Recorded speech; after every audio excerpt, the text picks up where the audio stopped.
آج ہم بات کر رہے ہیں ان لوگوں کے تجربات پر جن کے گھر حال ہی میں گرائے گئے۔ یہ ایک یوٹیوب ویڈیو سے لی گئی معلومات ہیں جہاں متاثرین خود بات کر رہے ہیں۔ جی، اور اس میں سمجھنے والی بات یہ ہے کہ دو مختلف تصویریں سامنے آ رہی ہیں۔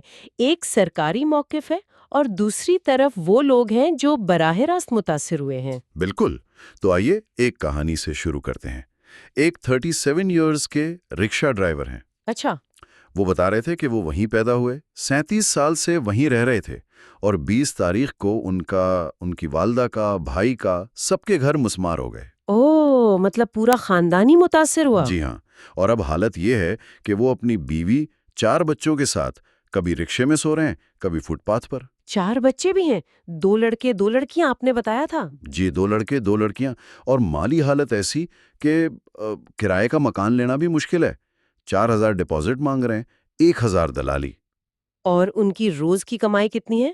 وہ بتا رہے تھے کہ رکشہ بھی کرائے کا ہے، 300 روپے روز اس کا دیتے ہیں، پھر گیس وغیرہ نکال کر مطلب بمشکل 500-600 روپے بچتے ہیں۔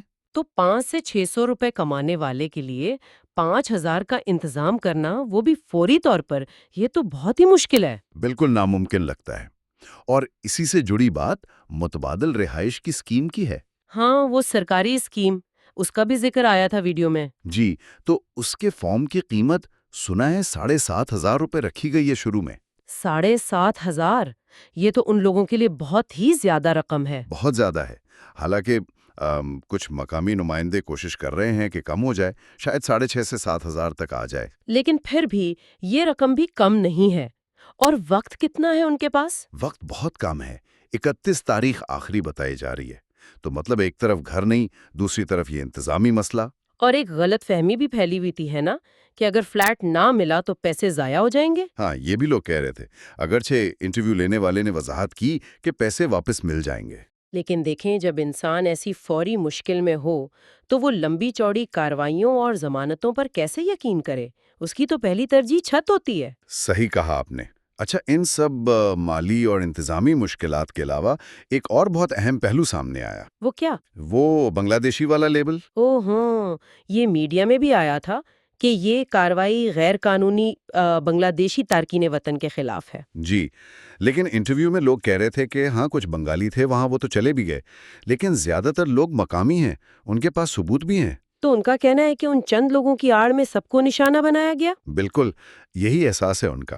ایک خاتون تھیں، کوئی 25-26 سال کی ہوں گی، وہ کہہ رہی تھیں میں یہیں پیدا ہوئی، میرے بچے یہاں پیدا ہوئے۔ تو ان کو یہ لیبل سن کے کیسا لگا ہوگا؟ بہت دکھ کا اظہار کر رہی تھیں کہ مطلب ہماری تو شناخت ہی مٹا دی گئی۔ اور یہ بہت گہری بات ہے۔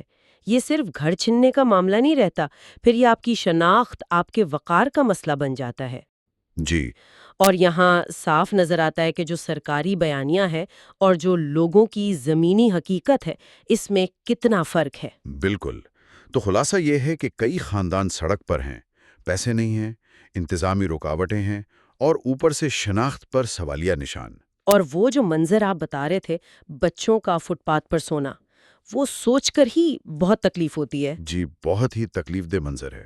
تو آخر میں یہ سوال رہ جاتا ہے کہ یہ جو کچھ ہوا، یہ صرف ایک فوری بحران ہے یا اس کے پیچھے بڑے سوالات ہیں؟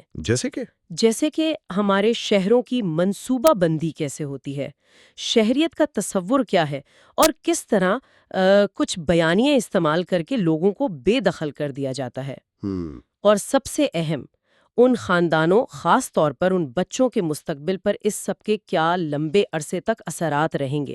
یہ سوچنے کی بات ہے۔